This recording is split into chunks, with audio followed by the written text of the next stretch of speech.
edition of the Estate Summit and Awards 2014, an initiative by Franchise India and Estate World, was held recently in New Delhi to deliberate on how to leverage the change surrounding the real estate industry and make it attractive for investors.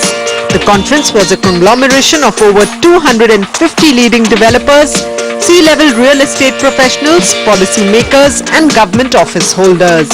Ladies and gentlemen, I welcome all the members of the real estate industry to over here on the 7th occasion of the 7th Estate World Summit and the awards. I always find heartening when the whole industry gets together, gets united and works towards a common cause, which is for the growth of the industry. I think that is really how industries change and industry sees new growth coming into them. I feel two things which have really become pertinent to any industry today are disruption and change. And what is more important is how are we going to live with that? I think the answer probably to this time or the kind of situation that we all are in perhaps best lies in inventing new consumption rather than addressing the existing consumption that exists in the market, because that is the way things are moving. So coming to the subject, I think personally, I think we've probably hit our low in 2014. We've seen a change of government. Nobody knew where we were going.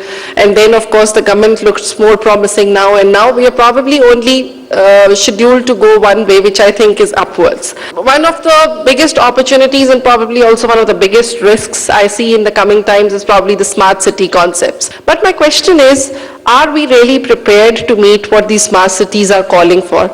Smart cities are not really about having a great facade of a city and probably well laid out roads. It's going to be much, much more. I think smart cities would probably need to have a culture which fits a 20-hour or an 18-hour lifestyle, whether it is for work or whether it is for leisure, that the time will tell, but it needs to have a setup or an infrastructure for at least meeting 20 hours of the day, as good as whether it was morning or night. Now for this, I think the biggest what it will really take is working in collaboration with the government and understanding the broader picture of the city first before we start constructing houses or schools or hospitals or malls or whatever it is that it falls under our province of our work. So, some of us might say that, we really don't know where we are going. But when you don't know where you're going, these are really, as I say, the best of times or the worst of times. You either hit the jackpot or you don't even hit the pot. Let's be as futuristic as possible as to meet our demands, with the final thought that consumption would need to be created. It cannot be addressed. Mark my words, ladies and gentlemen, you would need to think differently if you need to sell your properties or your projects to the end customer. So welcome once again. This forum is really all about you. Please feel free to ask as many questions as you want. This is a forum where the industry looks for answers within itself, and answers probably lie in bits and parts with some of us, and together we can actually find a cohort answer to the situations we are looking at. So thank you very much and welcome once again to the Estate Summit and Awards. The inaugural session of the summit focused on the growth opportunities amidst changing times in the real estate sector. The speakers also talked about urban strategies and the change needed for designing smart cities. The whole concept of a city core and then a urban sprawl all around mega cities has to be dismantled. So the smart cities cannot be designed this way. They will have to be designed in clusters. Even the existing cities, future development has to be done in clusters, which I talked about. So complete change in planning process has to come, and then the city leaders and the urban development authorities will have to think of economic development, environmental issues, all combined together. You cannot leave out these two, only do physical planning. Economic development, job creation, and all these things are very important. And you can't provide homes for all, housing for all, that dream to be realized. We need to, affordable homes for all means they need to afford homes. That is what, so we need to create the jobs and the economic opportunities for all those people so they can earn that kind of a money to own a home. You can't bring down the cost to a great extent. You can, by some of these measures which I talked about, you can bring down, but still it is a pipe dream for many people. So their economic upliftment has to happen. Inclusive growth has to happen. So everybody should get an opportunity to own a home. That calls for a lot of thought process, lot of different kind of planning and a different kind of completely revamped, different kind of setup. You just can't do tinkering and then hope things will happen. No. The existing structures will have to be dismantled completely, and new structures will have to be erected. Urban administration, the governance has to change. The thought process has to change, the rules have to change. So these are very, very important if you want to achieve this dream of housing for all and then smart cities all over. The summit also saw key stakeholders from the real estate sector come together to deliberate on the trends in construction, consumption and credit. The session was moderated by Neeraj Bansal, partner and head of real estate and constructions at KPMG. He was joined by Amit Oberoi, the National Director Valuation Advisory Services and Research at Colliers International, Manju Gaur, Director at Gulshan India, and Deepak Kapoor, Director, Gulshan Homz. The panelists spoke on a wide range of topics, including the pressing need for affordable housing. It is primarily basically people wanted to have a view on affordable housing, that how affordable housing can change the shape of Indian real estate industry, and the summary synopsis is that the interest rate on the home loan should come down. There has to be a tax reforms from the government, which is the expectation of everybody, and the industry must get a industry status, real estate industry, which is long pending demand with the government, so that the good amount of capital at a longer period of time could be available to this industry to show that growth path, which is not happening for the last couple of years. Now the stable government has come, and they have promised a lot of goodies, and the thought process, the body language and the mindset of the today's political class is towards the growth of this industry, because now they have realized that in case the Indian economy has to boom, real estate has to take shape in a proper fashion. So we need to give a lot of good impetus to the real estate to be taken to the next level. Another topic that was keenly discussed was that of corporate social responsibility and its importance in the real estate industry. I think CSR nowadays, as you know, the mandatory part, but now you have to spend 2% of your profit on the CSR activity. But गॉडसन्स बहुत time पहले से ये काम करता आ रहा है, अभी से नहीं उसने शुरू किया, I think 6 to 7 years back. हालांकि अगर मैं कहूँगी कि शुरू से ही हम तो इससे जुड़े हुए हैं, हम बहुत सारी ऐसी एक्टिविटीज़ यहाँ पे चलाते हैं जो CSR के तहत आती हैं. लाइक जैसे कि मैंने अंदर भी एक मेंशन किया जब पैनल डिस्कशन में कि एक मेरे father in law mister BL God chairman जो है कंपनी के, उन्होंने एक बुक लिखी नींव से नाली तक. एक 10th पास आउट जो कोई भी है उस बुक को पढ़ के एक कंस्ट्रक्शन सुपरवाइजर का कोर्स कर सकता है 6 months में. हमने एक ऐसा इंस्टीट्यूट वहाँ पे चालू कर रखा है, स्किल डेवलपमेंट के इंस्टीट्यूट हमने चालू करके उसमें जाके कोई भी इस तरह के कोर्सेज करके एक सुपरवाइजर का कोर्स कर सकता है, वहाँ पे अपनी अर्निंग ले सकता है. स्किल डेवलपमेंट के प्रोग्राम में आप छोटे छोटे प्रोग्राम्स करते हैं, प्लम्बिंग कर सकते हैं, इलेक्ट्रिशियन का कोर्स कर सकते हैं, मेसन का कोर्स कर सकते हैं. There are lot of course you can do and you can earn good by doing all this things. दूसरा हम एक स्कूल आ रहा है हमारा गॉड इंटरनेशनल स्कूल, हमने गॉड सिटी में स्कूल आ रहा है. स्कूल काफ़ी बड़ा स्कूल है, 5000 चिल्ड्रंस का स्कूल आ रहा है. After school we are planning for the poor childrens कि जब स्कूल बंद हो जाएगा उसके बाद हम गरीब बच्चों के लिए, जो हमारे मजदूर भाई हैं, जहाँ पे इतनी कंस्ट्रक्शन चल रही है, lot of construction is going in Noida extension, तो वहाँ के आके वो बच्चे पढ़ें और अपने जीवन को सुधार पाएँ. तो हमारे लिए यही कोशिश है. और भी हम बहुत सारे से काम हैं करते रहते हैं ताकि हम जो मोदी जी का अभियान है स्वच्छ भारत अभियान उससे जुड़ें और एक छोटी सी कोशिश के तहत अगर हम इस देश के लिए हम कुछ कर सकें तो.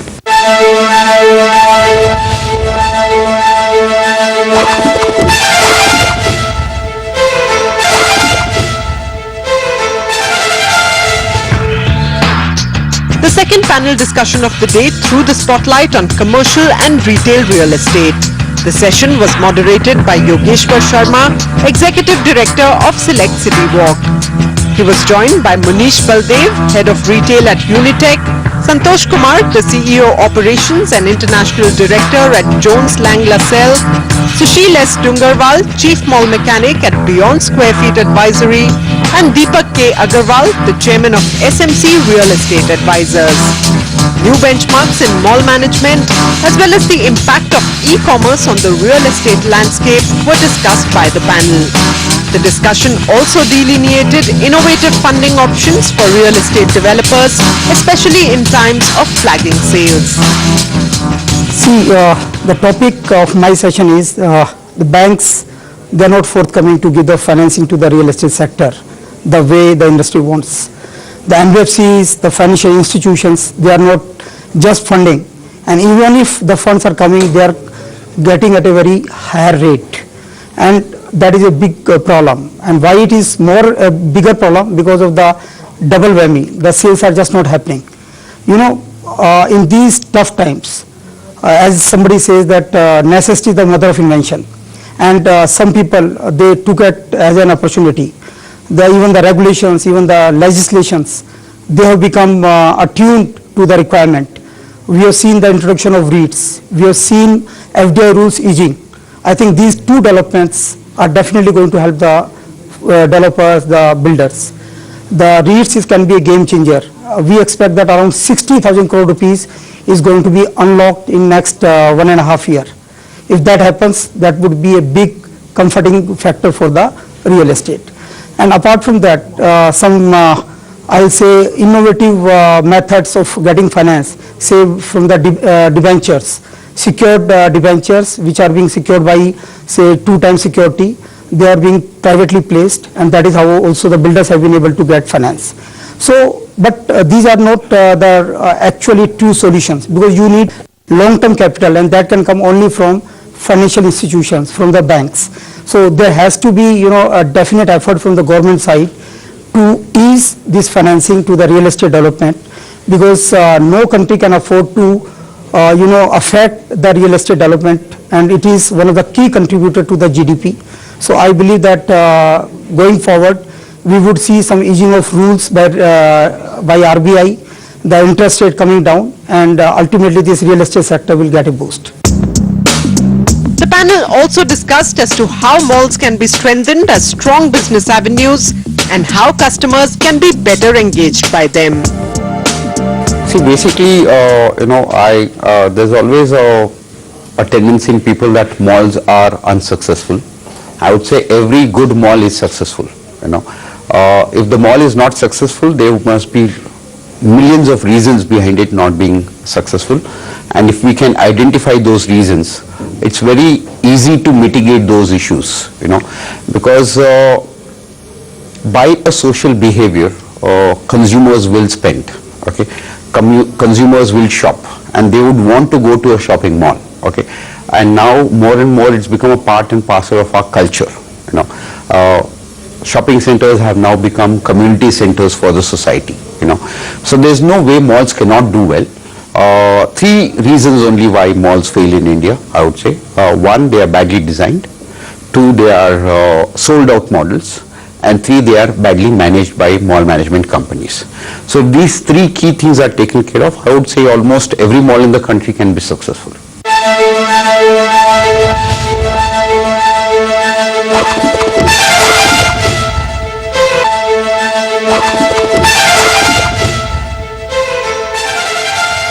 Ladies and gentlemen, we're here to celebrate the achievement of visionaries who have done some outstanding work in the real estate sector. Estate Awards 2014, initiated by Estate World, is now in its 7th edition.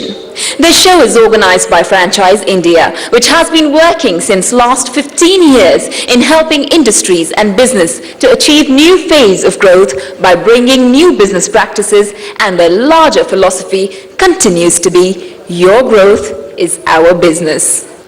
Ladies and gentlemen, I would now like to request the President of Franchise India and the organizer and curator of the show, Mr. Sachin Maria, to please come on stage to extend a warm welcome on this very cold winter night. Let's hear it for Mr. Maria, please.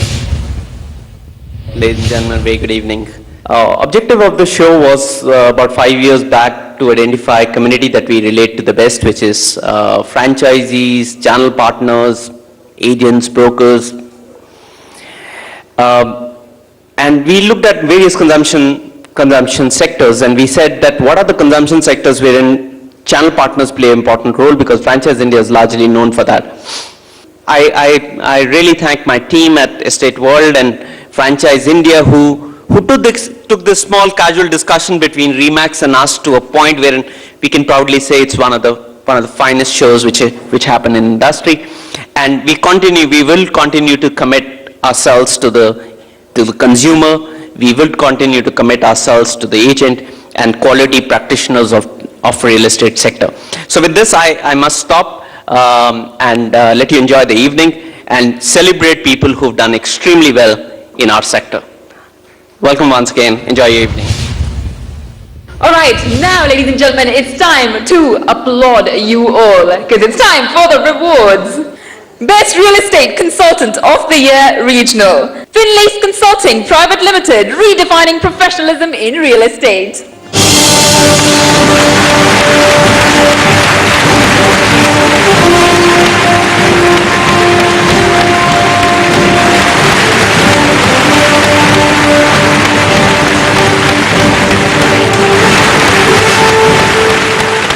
Architect of the Year, Residential, Space Designers, and we welcome Architect Vishal Mittal and Vikas Mittal of Space Designers based at Noida.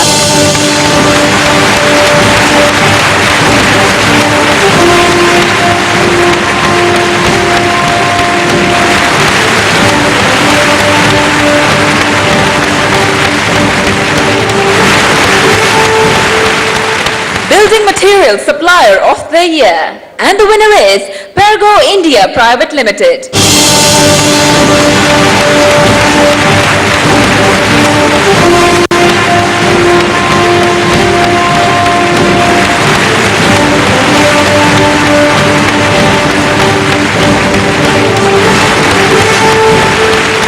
Emerging Developer of the Year, Residential North, and the winner is Buland Buildtech Private Limited. And their aim is to turn dreams into reality with customer satisfaction as their motto.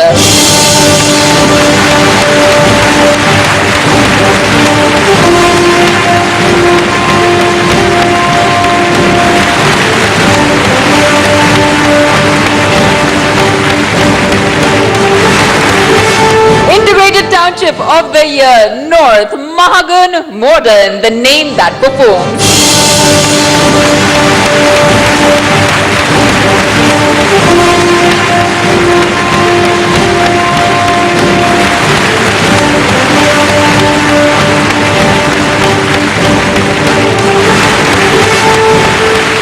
बहुत बधाई के साथ let me invite on stage और next awardee for residential property of the year north. Please welcome ATS 1 Hamlet ATS Infrastructure Limited, the better way home.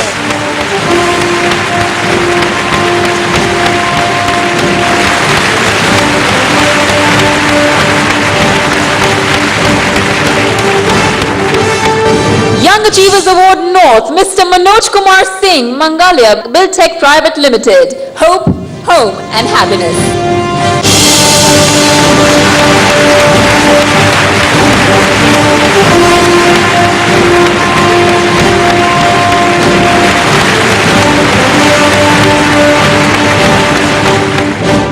Project of the Year, West, Raj Granda, Powai, Rajesh Life Spaces.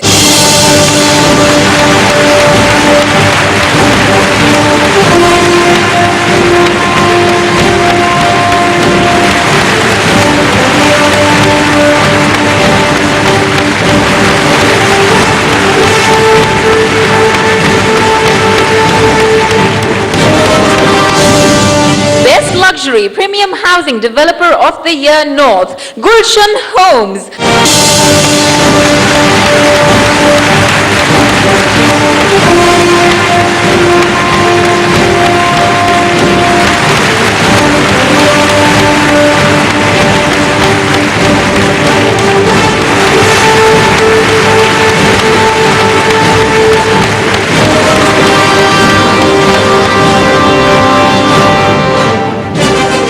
Ladies and gentlemen, we're going to move on to a very, very special award, the Lifetime Achievement Award, which goes to Mr. Sushil Ansal, Chairman, Ansal API.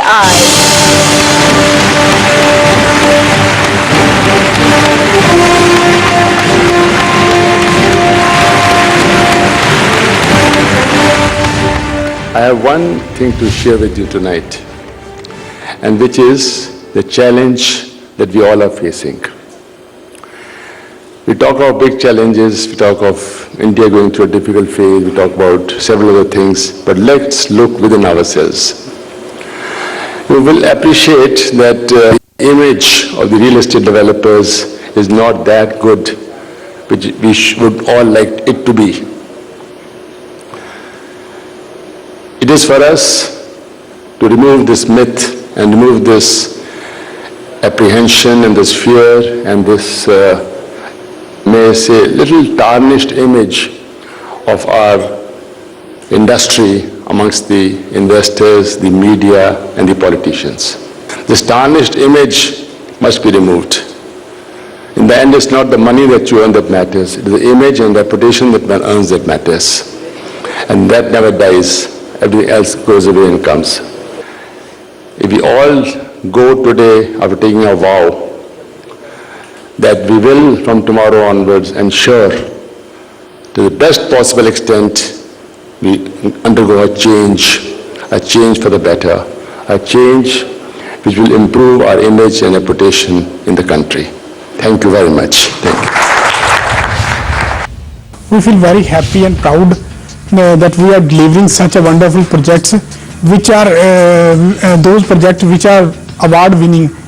So not a thing about winning, but we are winning the hearts of lots of people by creating such a beautiful houses for the community, and we want to serve with the honesty and with the quality, not a quantity.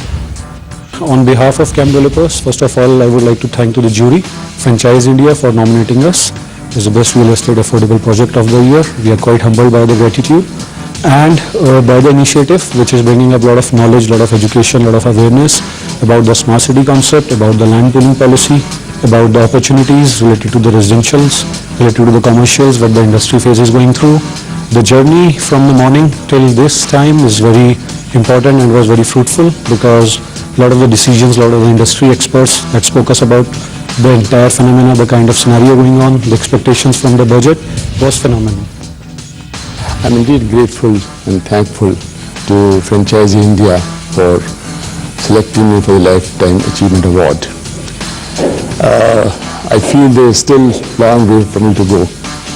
I'm still young at mind and I think many more miles to cover. We set some benchmarks. We look at businesses from a very different perspective. We look at it from the agent's point of view, how they see this developer performing, how he's delivered over the years. So I think in many sense these awards have become a benchmark which people reckon with. There is a trust in the community in terms of who has fared and who's won this award. So I think in that sense it's really evolved over the time.